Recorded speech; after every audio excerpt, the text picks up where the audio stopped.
ವಿಜಯಲಕ್ಷ್ಮಿ ಕುಕಿಂಗ್ಸ್ ಚಾನಲ್ಸ್ಗೆ ತಮ್ಮೆಲ್ಲರಿಗೂ ಆತ್ಮೀಯವಾದ ಸ್ವಾಗತ. ಇವತ್ತು ನಾನು ಮಡಕೆ ಕಾಳು ಪಲ್ಯನ ಯಾವ ರೀತಿ ಮಾಡೋದು ಅಂತ ತೋರಿಸ್ಕೊಡ್ತೀನಿ. ಇದಕ್ಕೆ ಯಾವೆಲ್ಲ ಐಟಮ್ಸ್ ಬೇಕು ಅಂತ ಒಂದ್ಸತಿ ತೋರಿಸ್ಬಿಡ್ತೀನಿ. ಇದಕ್ಕೆ ಮೇನ್ ಇಂಗ್ರೀಡಿಯೆಂಟ್ ಬಂದು ಹಸಿಮೆಣಸಿನಕಾಯಿ ಚಟ್ನಿ, ಆಮೇಲೆ ಒಗ್ಗರಣೆಗೆ ಜೀರಿಗೆ, ಸಾಸಿವೆ, ಕರಿಬೇವು, ಅರಿಶಿನ ಪುಡಿ, ಹಾಗೆ ಟೊಮೆಟೊ, ಕೊತ್ತಂಬರಿ ಸೊಪ್ಪು ಮತ್ತು ಈರುಳ್ಳಿ. ಇದಿಷ್ಟು ಐಟಮ್ಸ್ನ ಬಳಸ್ಕೊಂಡು ನಾವು ಮೊಳಕೆ ಕಾಳು ಪಲ್ಯನ ಹೇಗೆ ಮಾಡೋದು ಅಂತ ನೋಡೋಣ. ಇದನ್ನು ನಮ್ಮ ಭಾಗದಲ್ಲಿ, ಉತ್ತರ ಕರ್ನಾಟಕ ಭಾಗದಲ್ಲಿ ಅಲಸಂದೆ ಕಾಳು ಅಂತ ಕರೀತಾರೆ. ಬ್ಯಾಂಗ್ಳೂರು ಕಡೆ ಏನಂತ ಕರೀತಾರೆ ಅಂತ ಗೊತ್ತಿಲ್ಲ ನನಗೆ. ಈ ಅಲಸಂದೆ ಕಾಳನ್ನು ನಾನು ಒಂದಿನ ನೆನೆ ಇಟ್ಬಿಟ್ಟು ಮಾರನೇ ದಿನ ಒಂದು ಬಟ್ಟೆಯಲ್ಲಿ ಕಟ್ಟಿಟ್ಟಿದ ಮೇಲೆ ಈ ರೀತಿಯಾಗಿ ಮೊಳಕೆ ಬಂದಿದೆ. ಸೊ ಇದನ್ನ ನೀಟಾಗಿ ತೊಳೆದು ಇಟ್ಕೊಂಡಿದ್ದೀನಿ. ಈಗ ಇದ್ರ ಪಲ್ಯ ಯಾವ ರೀತಿ ಮಾಡೋದು ಅಂತ ನೋಡೋಣ. ಚಪಾತಿ ಹಾಗೂ ರೊಟ್ಟಿ ಜೊತೆ ಒಳ್ಳೆ ಕಾಂಬಿನೇಷನ್ ಆಗುತ್ತೆ ಇದು. ಓಕೆ, ಗ್ಯಾಸ್ ಹಚ್ಕೊಂಡ್ಬಿಡೋಣ. ಒಗ್ಗರಣೆಗೆ ಎಷ್ಟು ಬೇಕು ನೋಡಿಕೊಂಡು ಎಣ್ಣೆ ಹಾಕ್ಕೋತಿದ್ದೀನಿ. ಒಂದು 2 ಟೇಬಲ್ ಸ್ಪೂನಷ್ಟು ಎಣ್ಣೆ ಹಾಕ್ಕೊಂಡಿದ್ದೀನಿ. ಎಣ್ಣೆ ಬಿಸಿಯಾಗಿದೆ, ಫ್ಲೇಮ್ ಜೋರಾಗಿ ಇಟ್ಕೊಂಡಿದ್ದೀನಿ. ಸೊ ಎಣ್ಣೆ ಬಿಸಿಯಾಗಿದೆ. ಇದಕ್ಕೆ ಜೀರಿಗೆ ಮತ್ತು ಸಾಸಿವೆನ ಹಾಕೋತಿದ್ದೀನಿ.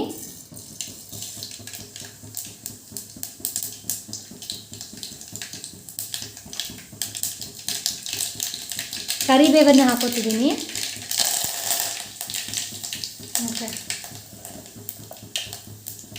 ಹೆಚ್ಚಿಟ್ಟಿಟ್ಕೊಂಡಿರೋ ಈರುಳ್ಳಿ ಹಾಕೋತಿದ್ದೀನಿ.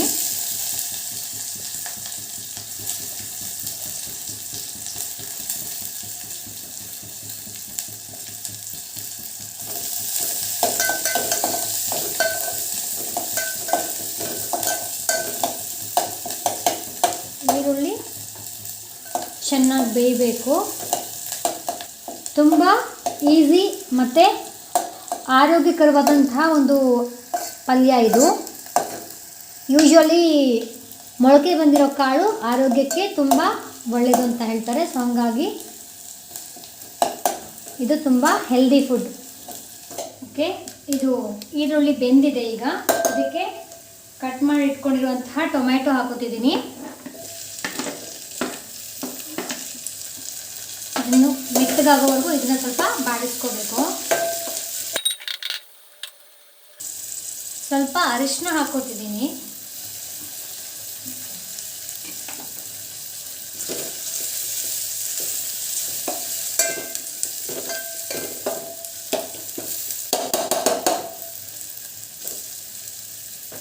ನಾನು 1 ಬೌಲಷ್ಟು ಮೊಳಕೆ ಕಾಳು ತಗೊಂಡಿದ್ದೀನಿ. ಸೊ ಅದನ್ನು ನೋಡಿಬಿಟ್ಟು ನೀವು ಎಷ್ಟು ಸಾಲ್ಟ್ ಬೇಕು ಅನ್ನೋದನ್ನು ನೋಡಿಕೊಂಡು ಹಾಕ್ಕೊಳ್ಳಿ. ಓಕೆ, ಈಗ ನಾನು ಇದನ್ನು ಒಗ್ಗರಣೆಗೆ ಹಾಕೋತಿದ್ದೀನಿ.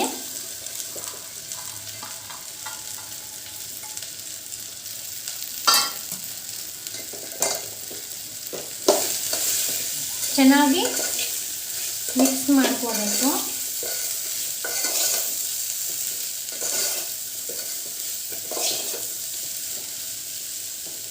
ಇದೊಂದು 2 ನಿಮಿಷ ಹೀಗೆ ಬಿಡಬೇಕು. ನಾನು ಹಸಿ ಮೆಣಸಿನಕಾಯಿನ ಹುರಿದ್ಬಿಟ್ಟು ಅದಕ್ಕೆ ಸ್ವಲ್ಪ ಉಪ್ಪು ಹಾಕ್ಬಿಟ್ಟು ಮಿಕ್ಸಿಗೆ ಹಾಕ್ಕೊಂಡು ಇಟ್ಕೊಂಡಿದ್ದೀನಿ. ನಾನು ಮೊದಲೇ ಹೇಳಿದಾಗೆ ಉತ್ತರ ಕರ್ನಾಟಕ ಭಾಗದಲ್ಲಿ ನಾವು ಖಾರನ ಜಾಸ್ತಿ ತಿಂತೀವಿ. ಸೊ ಹಂಗಾಗಿ ನಿಮ್ಮ ಖಾರನ ನೀವು ನೋಡ್ಕೊಂಡ್ಬಿಟ್ಟು ಹಾಕೊಳ್ಳಿ. ನಾನು ಸ್ವಲ್ಪ ಜಾಸ್ತಿನೇ ಹಾಕೋತಿದ್ದೀನಿ.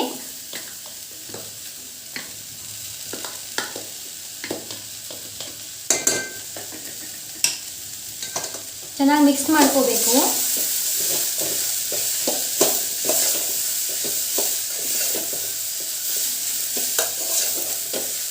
ಓಕೆ, ಇದು ಸರಿ ಹೋಗಿದೆ.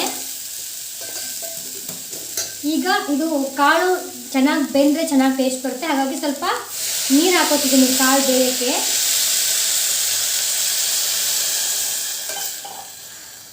ಈ ನೀರೆಲ್ಲ ಕುದ್ಬಿಟ್ಟು ಬತ್ತಬೇಕು, ಅಂದರೆ ಕಾಳೆಲ್ಲ ನೀರನ್ನ ಹಿಡ್ಕೋಬೇಕು. ಸೊ ಅಲ್ಲಿವರೆಗೂ ಚೆನ್ನಾಗಿ ಕುದಿಸ್ಕೋಬೇಕು. ಸ್ವಲ್ಪ ಹೊತ್ತು ನಾನು ಇದನ್ನ ಮೇಲೆ ಮುಚ್ಚಿ ಇಡ್ತೇನೆ, ಬೇಗ ಆಗುತ್ತೆ. ಸೊ ಒಂದು 5 ನಿಮಿಷ ಬಿಟ್ಬಿಟ್ಟು ಪಲ್ಯ ರೆಡಿ ಆಗುತ್ತೆ. 5 ನಿಮಿಷ ಆಗಿದೆ, ನೋಡೋಣ. ಓಕೆ ಓಕೆ, ಕಾಳು ಚೆನ್ನಾಗಿ ಬೆಂದಿದೆ. ಬಟ್ ನೀರು ಇಷ್ಟೊಂದು ಇರೋದು ಬೇಡ, ಇನ್ನೊಂದು ಸ್ವಲ್ಪ ಬೇಯಲಿ. ಫ್ಲೇಮ್ನ ಜೋರಾಗಿ ಇಟ್ಕೊಂಡು ಇನ್ನೊಂದು ಸ್ವಲ್ಪ ಬೇಯಿಸ್ಕೊತೀನಿ.